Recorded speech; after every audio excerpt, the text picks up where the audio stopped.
శ్రీమాత్రే నమః. శ్రీ లలితా సహస్రనామంలో 991వ నామము షడద్వాతీత రూపిణి. ఈ నామానికి అర్థం ఏంటి అంటే, షట్ అంటే 6, అద్వా అంటే మార్గములకు, అతీత అంటే అతీతమైన, రూపిణి అంటే రూపం కలిగినది అని అర్థం వస్తుంది. అమ్మవారు ఆ తల్లిని చేరటానికి కల 6 మార్గాలకు కూడా అతీతమైనది. మహాంతర్రాజ్యమైన శ్రీచక్రంలో 6 విధములైన మార్గాలు ఉన్నాయి.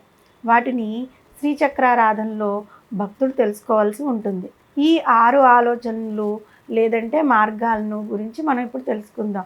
అవేంటి అంటే, 1 పదాధ్వములు అంటారు, 2 భువనాధ్వములు, 3 వర్ణాధ్వములు, 4 తత్వార్థములు, 5 కళాధ్వములు, 6 మంత్రాధ్వములు.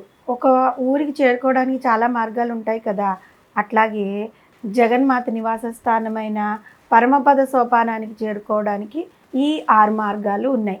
ఈ మార్గాలన్నీ కూడా భక్తులు తమ సాధనతో అమ్మవారిని చేరుకోవడానికే కానీ, ఆ తల్లి ఈ 6 మార్గాలకు అతీతురాలై ఉంది కాబట్టి వసిన్యాది వాగ్దేవతల ఆ తల్లిని షడద్వాతీత రూపిణి అనే నామంతో కీర్తించారు. ఈ 6 ఆధ్వములను లేదంటే మార్గాలను గురించి జ్ఞానార్ణవ తంత్రము చాలా వివరంగా వివరించింది. పదాధ్వములు పదములకు సంబంధించినవి, భువనాధ్వములు లోకములకు సంబంధించినవి, సృష్టి స్థితి సంహార చక్రములుగా వ్యవహరిస్తాయి. వర్ణాధ్వములు మాతృకా వర్ణములైన 50 వర్ణాలకు సంబంధించి శబ్ద బ్రహ్మములవుతూ ఉంటాయన్నమాట. తత్వార్థములు శ్రీచక్రంలోని 26 తత్వాలకు సంబంధించినవే ఉంటాయి. కాలాధ్వములు శ్రీచక్రంలోని సూర్య చంద్ర వాహిని అంటే అగ్ని కళలకు సంబంధించినవే ఉంటాయి.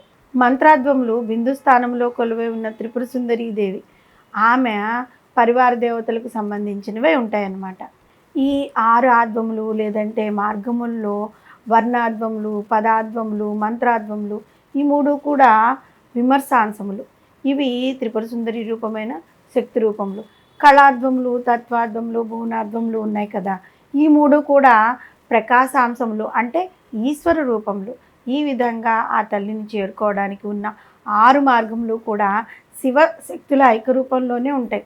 ఈ 6 మార్గములను గురుముఖత సాధన చేసి పరమేశ్వరి అయిన లలితాంబికను చేరవచ్చు. కాబట్టి ఆ తల్లి షడద్వాతీత రూపిణి అనే నామంతో వివరింపబడింది. ఈ షడద్వములను గురించి వివరించిన దక్షిణామూర్తి సమేత ఓ యోగేసి, ఇప్పుడు షడద్వములను గురించి వినుము అని వివరించి, ఇట్లు షడద్వములతో కూడిన శ్రీచక్రమును చింతింపవలను అని వివరించింది. కులార్ణవ తంత్రము శివ, విష్ణు, దుర్గా, అర్క అంటే సూర్యుడు, గణపతి మంత్రముల చేత పరిశుద్ధమైన వానికి కులజ్ఞానం వికసించును అని వివరించింది. జన్మాంతరం వరకు పరమేశ్వరిని 6 విధములుగా ఉపాసించిన వారికి ఈ జన్మమందే త్రిపుర సుందరి యొక్క ఉపాసన ఫలితం దక్కుతుంది అని దీని యొక్క భావన అన్నమాట. ఇక షడద్వాతీత రూపిణి అనే నామానికి మరొక అర్థము కుండలిని మార్గము. ఆ మార్గములో ఆ తల్లి పయనించే విధానమును తెలుపుతూ ఉందన్నమాట. మానవ శరీరంలో స్థిరమై ఉన్న షట్చక్రాలైన మూలాధార చక్రము, స్వాధిష్టాన చక్రము, మణిపూర్ చక్రము, అనాహత చక్రము, విశుద్ధ చక్రము, ఆజ్ఞా చక్రముల పైన వాటికి అతీతంగా ఉన్న సహస్రార చక్రముల్లో కొలువై ఉన్నది. మూలాధార చక్రం నుంచి కుండలిని శక్తి షట్చక్రాలను భేదించి వాటికి అతీతంగా ఉన్న సహస్రార చక్రాన్ని చేరుతుంది. కాబట్టి పరమేశ్వరి లలితాంబిక షడద్వాతీత రూపిణి అనే నామంతో వ్యవహరింపబడుతోంది. ఇంకా మానవుని జీవితంలో పంచేంద్రియాలు, మనస్సు ఈ 6 కూడా మానవుని ఉన్నత స్థాయికి చేర్చును గలవు, పతన స్థాయికి దిగదార్చును గలవు. ఈ 6ంటికి అతీతంగా ఉన్న షడద్వాతీత రూపిణి అయిన పరమేశ్వరిని నమ్ముకున్నట్లయితే ఆ తల్లి వాటిని సక్రమమైన మార్గంలో ఉంచి జీవుని ముక్తిని చేస్తుందన్నమాట. ఇక ఈ నామానికి ఇంకొక అర్థం కూడా ఏంటి అంటే, శిక్ష, జ్యోతిష్యము, నిరుక్తము, కల్పము, ఛందస్సు, వ్యాకరణము అనేవి షడ్దర్శనములు. ఈ 6 శాస్త్రములు క్షుణ్ణంగా తెలిస్తేనే తప్ప వేదాంగములను పఠించడం సాధ్యం కాదు. ఈ 6 కూడా ఒకదానితో ఒకటి పరస్పరం సంబంధం కలిగి ఉంటాయి. ఈ 6లో దేనికదే విజ్ఞానమైన శాస్త్రమే.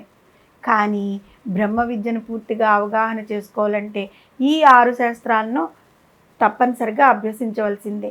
ఈ విధంగా పరబ్రహ్మ స్వరూపిణ్ణి పూర్తిగా అవగాహన చేసుకోవడానికి అవసరమైన షడద్వములను తెలుసుకొనగలిగి తద్వారా ఆ తల్లి యొక్క తత్వదర్శనం చేయగలిగే మహాభాగ్యమును జగన్మాత మనందరికీ ప్రసాదిస్తుంది. పరమేశ్వరి అయిన తల్లిని చేరడానికి కల 6 మార్గాలైన పదాద్వములు, భువనాద్వములు, వర్ణాద్వములు, తత్వార్థములు, కళాద్వములు, మంత్రాద్వములు రూపము తాను మాత్రం ఆ మార్గములకు అతీతమైన స్థానంలో స్థితమై జగన్మాత మనందరము అనిత్యము శ్రద్ధాభక్తులతో షడద్వాతీత రూపిణి అనే నామంతో స్మరిస్తూ ఉన్నట్లయితే నామం చాలు మనస్ఫూర్తిగా మనం ఆ తల్లిని ధ్యానించడం ద్వారా ఈ షడద్వాతీలను వీటిని దాటి మనం అమ్మవారిని చేరుకోగలుగుతాం. ఆ తల్లి కృప మనందరిపై ఉంటుంది.